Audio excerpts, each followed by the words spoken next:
प्रभा गणोरकर हे मराठी कविता विश्वातलं एक सुपरिचित असं नाव आहे. त्यांचे 3 संग्रह प्रकाशित आहेत: विवर्त, व्यामोह आणि व्यतीत. हे तीनही संग्रह एकाच ठिकाणी कविता मुरुमकर यांनी संपादित केलेले आहेत. त्यात त्यांच्या जवळपास सर्व कविता आपल्याला एकत्रित अशा वाचायला मिळतात. हा संग्रह सध्याच वाचनात आला आणि सुंदर असा संग्रह तयार झालेला आहे.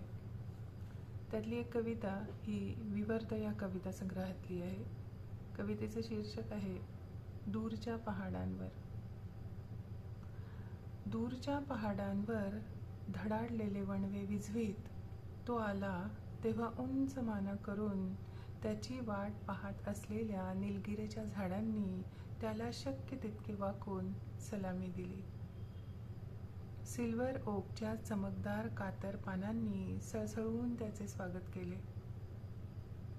एकाएकी जमिनीच्या रोमारोमांतून उठलेल्या सुगंधी निश्वासाबरोबर खालच्या डोंगर पायथ्याच्या गावोगावी त्याच्या येण्याची वर्दी दिली.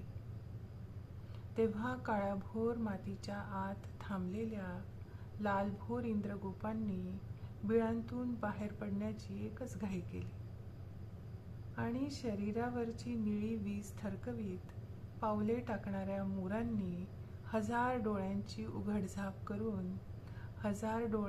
उघडझाप करून उत्कट उंच आवाजात त्याला हाक दिली.